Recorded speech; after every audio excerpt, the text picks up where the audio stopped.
Hi everyone, I'm #1 Marmaduke fan, and this is part 1 of a walkthrough for the heroic challenges of Tooth and Tail, an RTS by Pocket Watch Games.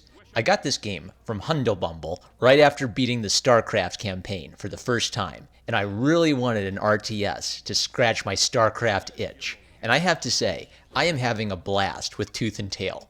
Total Biscuit, a popular British Let's Player and offensive joke expert, reviewed this game shortly after its official release, and YouTuber ACG gave it a thoughtful, positive review. I agree with most of his thoughts on the game's story, art, and gameplay. Some of the story missions can be frustrating due to the procedurally generated maps, but it really simplifies the basic idea of an RTS down to a fun, fast-paced experience. I'm not the most experienced RTS player, but I am trying to get good at this game, and to that end, I'm aiming to complete not just the story mode, but all the heroic challenges, extra tasks which add a little more difficulty to the main missions. While the early levels are very simple, if you play this game, you'll notice that the difficulty steadily builds until every second counts. I want to share with you the strategies I've learned through trial and error, which let me complete these heroic challenges so far. If you are a more experienced RTS player and you have any insight in how I could improve my strategies, I'd appreciate hearing your thoughts in the comments section. Also, I'm providing commentary so players looking to complete these challenges can better understand what exactly my strategy is. If you prefer non-commentated Let's Plays, let me know and I'll consider sharing my raw footage on this channel as well. If you use my video as a guide to completing these challenges, you have to remember that the maps are procedurally generated, meaning they look different every time you play the game. Because of that, you should look at this video as good advice rather than a step-by-step manual. With that, here are the first 5 levels of the Longcoats campaign. The blue team led by the unabashed capitalist, Belafide. Taxation is theft! The first level, the Bone Pit Riots, is a tutorial for the basic controls. And I've got to be honest, if you don't complete both the basic mission objective and the heroic challenge on the first try, you are beyond any help. Just follow the on-screen instructions and remember to smash all of the enemy's buildings before you destroy their gristmills, the large windmills which serve as the source of food and income. The next few missions also double as tutorials, introducing some of the game's basic concepts. The objective for Blackshear Uprising is to destroy your enemy's gristmills, and the heroic challenge is to build 8 warrens, something you'll probably do anyway without even thinking about it. If you're having trouble this early, my best advice would be to practice the basics until you feel comfortable controlling Belafide and directing your troops. I noticed that the enemies might pick off one of my warrens if I built too far away from my gristmill. So I'd suggest you start scouting for the enemy's position as soon as the mission starts, and make sure you have a few troops who can protect your new warrens before you start too many. While your farms and warrens are being built, use all the free time to scout the enemy. The only penalty you face if Belafide is killed is a few seconds waiting for him to respawn. Also, prioritize building farms so you have a strong economy to supply your troops for the final assault.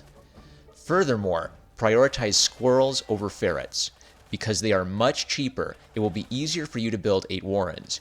If you were smart and built all the farms around your gristmill, you should have plenty of cash to destroy your enemy's first gristmill. I attacked with about 13 squirrels and 2 ferrets. Because the ferrets have heavy artillery strapped to their backs, they are great for taking out gun turrets at a distance. Once you've destroyed 1 gristmill, you've crippled your enemy's economy. Pay attention to your base so they don't try a sneak attack while your army is away, but at this point, it's just a matter of waiting a few seconds for reinforcements and destroying the final enemy gristmill.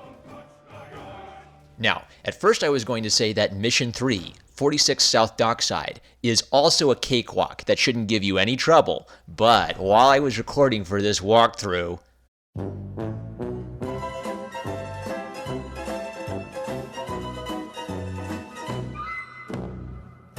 whoops, I didn't pay attention. The objective of this mission is to defend your gristmill. The heroic challenge is to finish with 16 farms intact, meaning none of your pigs can get killed, or you have to replace them as quickly as possible before the timer runs out. Scouting your enemy, getting your economy rolling, placing your gun turrets strategically, and, unlike me, paying attention to attackers during the final moments are key. Let me tell you about my dumb mistake and what we can all learn from it.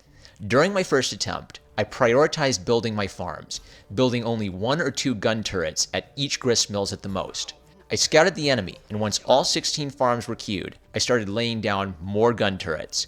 After my second gristmill got attacked, I panicked and dropped a whole bunch of turrets in a line, and I wasn't able to replace my farmer who was killed in action before the timer ran out. What I should have done was to put more priority on defending the gristmill, which was closest to the enemy. The AI doesn't try anything particularly tricky in this mission, like sneaking around your back.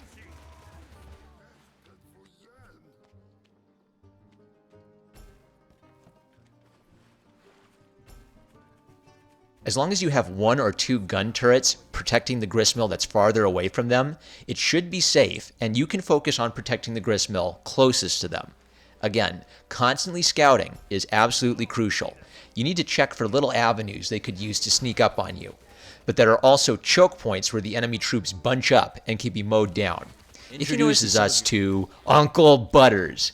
The objective, again, is to destroy your enemy's gristmills, but the heroic challenge requires that you claim 6 gristmills for yourself first, one spot, or the enemy could just simply walk around them and bite you in the rear. You want to balance between scouting around and spreading your gun turrets around like polka dots.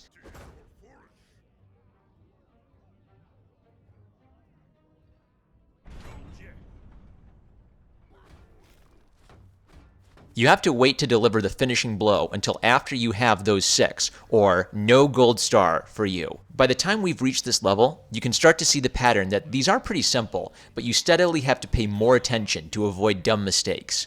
The mistake to avoid here is not to bite off more than you can chew. If you run and claim a bunch of gristmills without an army to defend them, they are going to get destroyed quickly, and you'll lose time and resources. Do not claim a new gristmill until you have built all 8 farms on your first one and have a few soldiers to defend the new area.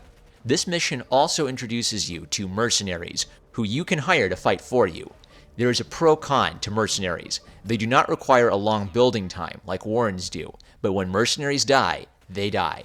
For this mission, I think the squirrel and ferret are very much worth it to quickly get you some protection. You can wait until about halfway through the mission to recruit Uncle Butters. You have to apply the basic strategies from the very first missions. Scout, build farms, soldiers and turrets, scout again, more farms, more soldiers. I claimed my second gristmills after getting 3 squirrels and 2 ferrets.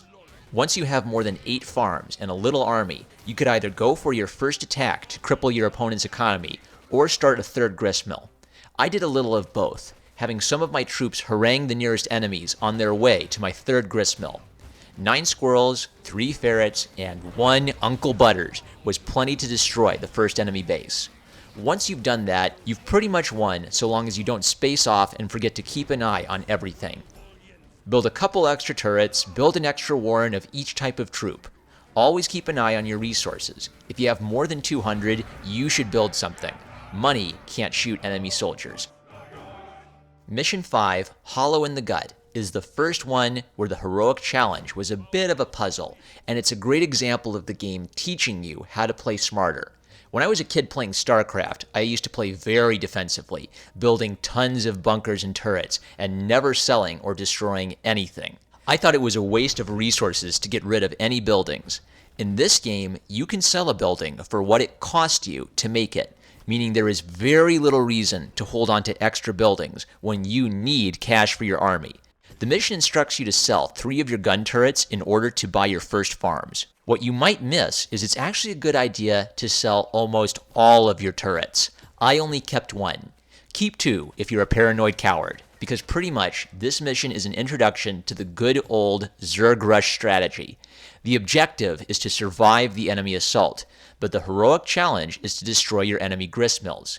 This means you have to build up your squirrel army ASAP so you can cripple your opponent before they start sending troops.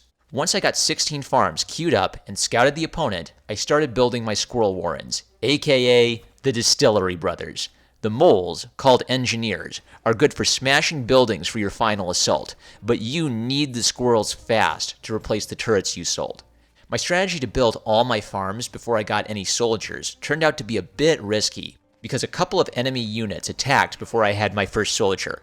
But 1 or 2 squirrels was all I needed to stop that, and since I prioritized building all 16 farms, that meant I had plenty of resources to go nuts with the Distillery Brothers. I sent my first 10 squirrels to harass my enemy, and the ones that remained behind acted as defense. With about 20 squirrels and 1 mole, you can smash your opponent's grist mill, and bada bing, bada boom, 5 heroic challenges down.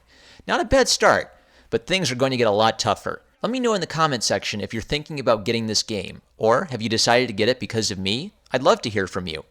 Did you find these strategies helpful? And do you want to see a part 2 where we wrap up the Longcoats campaign and do our first missions with a new faction, the Red-Colored Common Folk, aka the Dirty, Stinking Proletariat? Seriously, go read Animal Farm if you like this game. And if you like breaking stuff with your army of adorably illustrated anthropomorphic animals, this game's for you. I'm #1 Marmaduke fan. I love you guys. If you enjoyed this vid or found it helpful, you could help this channel with a like, comment, and subscribe. This is one of the first serious stabs I've done at doing video game content for YouTube. But I also talk about art history, art theory, comic books, and I also talk about controversial stuff. Communism is flat earth theory. Hit the bell for notifications of future videos, and check my playlist section where I organize the types of videos I do. I love you guys, and I'll catch you later. Communism is flat earth theory, but for hipsters. Communism is flat earth theory, but for hipsters. Communism is flat earth theory, but for hipsters.